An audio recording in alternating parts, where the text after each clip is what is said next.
Hey, are you looking for the perfect makeup for your Luffy cosplays? Well, I have just the thing for you. Don't get left behind in the hustle and bustle of 1,000+ episodes and the many choices and characters to cosplay. Hello, and welcome back to FX Express Trends. My name is Jadie, and I make videos on FX beauty, fashion, and cosplay. This video is going to be showcasing how I created my monkey.d.Luffy cosplay makeup as inspired by the One Piece anime. I'll do my best to link all the makeup products used in this video, and if you're wondering, a majority of these products, brushes, and other accessories used are from E.L.F. Off camera, I used a combination of cleanser, toner, and moisturizer from the E.L.F. Pure Skin set to prep the face. But in true fashion, I always start these videos with putting on a silly headband, and this time I have chosen these light-up pony ears. Are you feeling the My Little Pony fantasy? To be honest, I was never a horse girl. To further moisturize the face, I apply some strawberry lip balm, and it doesn't matter what kind of lip balm or lip conditioner you use as long as it is moisturizing your lips. I next apply the E.L.F. Poreless Putty Primer to fill in my pores and keep the makeup base from budging all day. I apply the putty alongside other creams and liquid to and from my mixing palette. This might seem a bit weird, but I am practicing good hygiene as a makeup student. I like rubbing the product into the skin with my fingers, but on a model, I would opt for a beauty blender or sponge. I really like this primer for my oily skin type because the putty consistency is like a moisturizer melting beautifully into the skin. My face has obvious pores and acne and scarring, so to further correct the base, I am using the E.L.F. Hydrating Camo Concealer Satin Finish in Light Peach and applying with an E.L.F. concealer brush. When using concealer, I like to brighten the eye area and the dark spots from acne. So while filling in the pores, I'm also correcting those dark spots without necessarily needing a green corrector. This concealer does the job, and a little does go a long way. Unless you're me and you have to self-indulge. After skin correction, I apply the CoverGirl Clean Fresh Skin Milk Liquid Foundation in 560 Medium using a dense dome brush from a limited MAC Cosmetics holiday collection. This is one of the best foundations I've come across for my oily skin type, especially as a dewy finish is recommended for that skin type. I like dotting the placement of my skin products to help map out where I want to apply the product and how much of it. So make sure to pat/stipple the product into the skin, blending down and out to the neck. The skin looks very shiny right now, but it doesn't take away from the natural shine of the skin or dry it out. But to cut down on the immense shine, I applied the E.L.F. Halo Glow Setting Powder in medium using a dense dome brush from a limited MAC Cosmetics holiday collection. Here, I am very light-handed with my powder application and wanted to pack in the setting powder as much as I could. But typically you should use a powder brush or a powder puff. The Halo Glow powder does leave some light glitter flexes, but it's nothing too extreme, and I like the natural highlight and shine without the product being too overbearing. And I only cover the face in setting powder and lightly sweep the neck. Using the E.L.F. Powder Contour Palette in light to medium with the E.L.F. Wide Taper Eyeshadow Brush and Putty Bronzer Blush, we can create Luffy's likeness in terms of face shape. He's got a cute round face, and it's hard to deny his big smile. He faces so much adversity with a huge grin, so we've gotta make it work, honey. So I start outlining my cheekbones to emphasize on my natural smile line. I'm not trying to create a one-to-one with the character, I just want to find myself within Luffy and not become a clone of him, if that makes sense at all. So we're really extending that color, then blending with the angled dome brush. And I'm obsessed with this brush, actually. It's nice and fluffy, and the blending motion feels natural and fluid, whether you pack or sweep the product on. Contour is not my strong suit, so blend the contour into the skin. I ensure my previous work with this lighter shade from the same palette using the E.L.F. Putty Bronzer brush once again. It helps lighten the previous pigments and blend them all out. It's a nice pressed powder, especially for small touch-ups, and now the contour looks more natural to the skin. I use the same thinking and process for contouring the jawline. I round out the harsher edges of my square face shape using the darker pigments, which is then blended thoroughly with the lighter highlight shade. I make the necessary touch-ups and use my foundation brush to go over any areas that I may not have wanted the contouring to overlap onto. And here I am explaining the whole flipping contour process to whoever just walked into my room. Also notice how I have not recreated any quote-unquote masculine type contour. My Luffy cosplay is more feminine, but I do keep some masculine-ish features in other ways. Overall, it looks very androgynous to me. Next up, I'm using the Wet n Wild VI Purple palette, using this deep and warm brown color for the scar. I am very particular with the scar placement because I don't want it to look like a random stupid line on my face or something really cheap. So, before outlining with black liner, I like to contour my left cheek with brown shadows using the small lip brush and an angled fluffy brush from a limited MAC Cosmetics holiday collection. The color follows the space next to the outer corner of the eye down to my natural eye bag wrinkles. The first outline isn't perfect, it's just me finding a nice balance within that space so I can get an idea of where specifically I'd like the scar to sit. I'll continuously apply and blend until I am happy with the placement. Now with real scars, a deep cut generally starts off as a reddish brown morphing into pink and then eventually nude. But I didn't want to make mine look disgusting or too real, so we're keeping some of those animated features. And again, I am contradicting myself as I went for a more cartoonish look. But in retrospect, I think it's a great compromise and alternative to both styles of portraying scarring, I guess. If the color does get too dark, I would use the highlight color from the E.L.F. powder contour palette to soften things up. In the end, the contour matched the very neutral look, including the previous face contouring. To line the scar, I use the E.L.F. satin eyeliner pencil. I recommend using a kohl liner like this one before using something like a gel eyeliner or a pomade. If you aren't confident with your line work or afraid of making mistakes, it is easier to start with the liner first. All there is to it is creating your lines and cleaning up with a Q-tip, and you are all set. I wouldn't use other products, like I mentioned, unless you're setting the design with a gel liner on top or you're just really confident and good at what you do. Make sure to keep your lines as steady as possible and blend the brown shadow to keep the effect. If needed, I would get a tissue to wipe any excess shadow from the likes of overblending.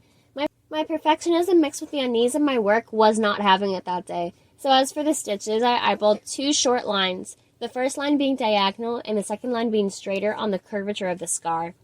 Once again, I used the E.L.F. Hydrating Camo Concealer Satin Finish to correct my uneven or thick lines within the scar and stitches. I lightly apply the concealer with the tip of my E.L.F. concealer brush and tap out the product into the skin. I had to be careful not to disturb the previous work done, but I ended up blending out the visible lightness using the brown shade from the Wet n Wild palette.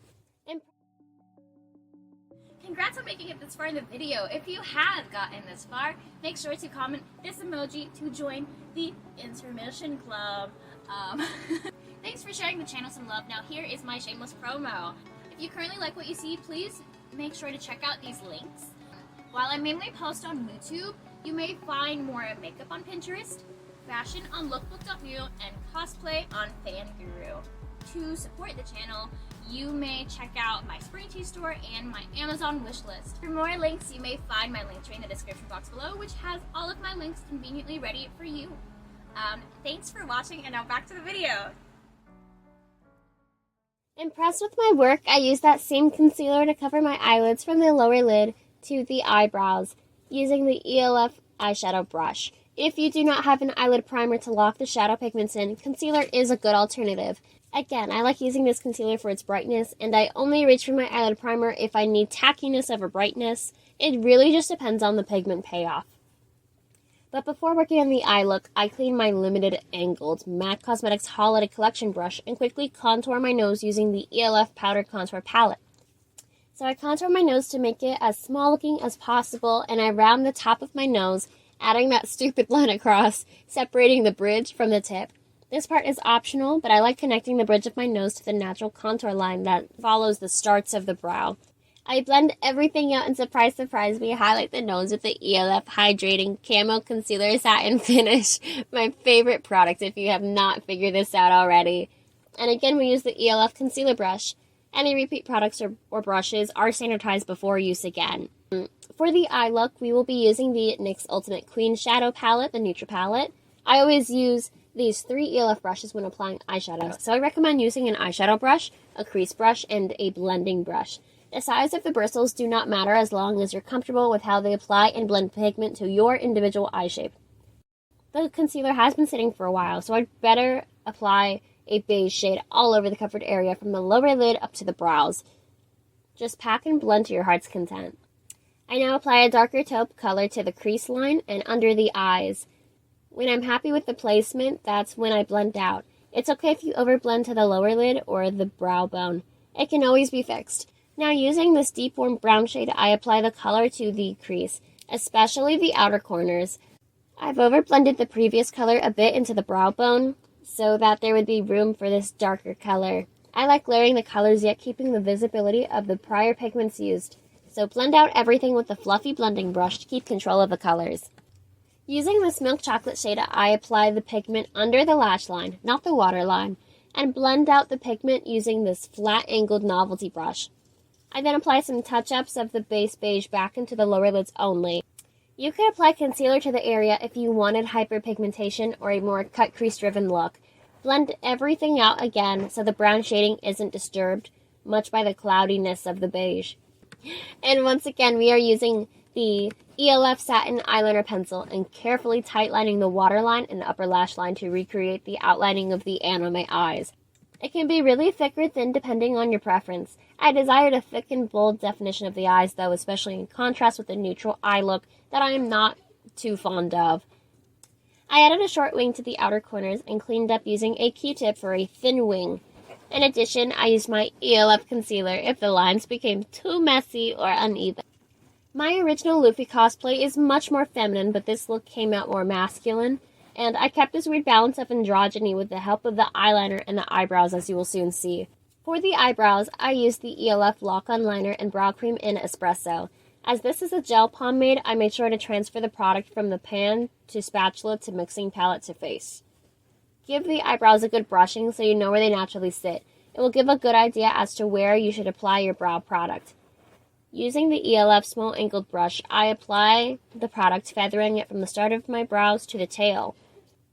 When first shaving my brows, I learned that it's easier to start creating the brow shape from the bottom rather than the middle or the top of the brows. So create or fill in the brows from the base and work your way up.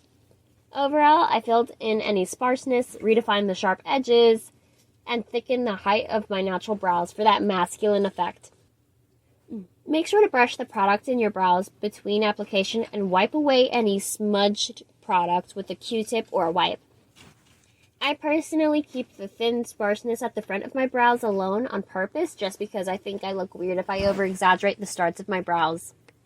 Concealer always saves the day. Make sure to clean up any brow mistakes with the E.L.F. Hydrating Camo Concealer Satin Finish. This thing could save lives. Use the concealer brush and tap the product into your skin with your fingertips. I ended up using what remains on my foundation brush to camouflage the concealer and match the rest of the face as it is lighter than my skin tone. To finish the eye look, I curled my lashes with the E.L.F. eyelash curler and applied mascara to the top and bottom lashes using the Clinique High Impact Mascara. For lips, I wasn't happy with using a gloss for this look because it just did not match the character makeup. So I wiped that off and reapplied some lip balm. But I do adore this E.L.F. Mauve lip gloss.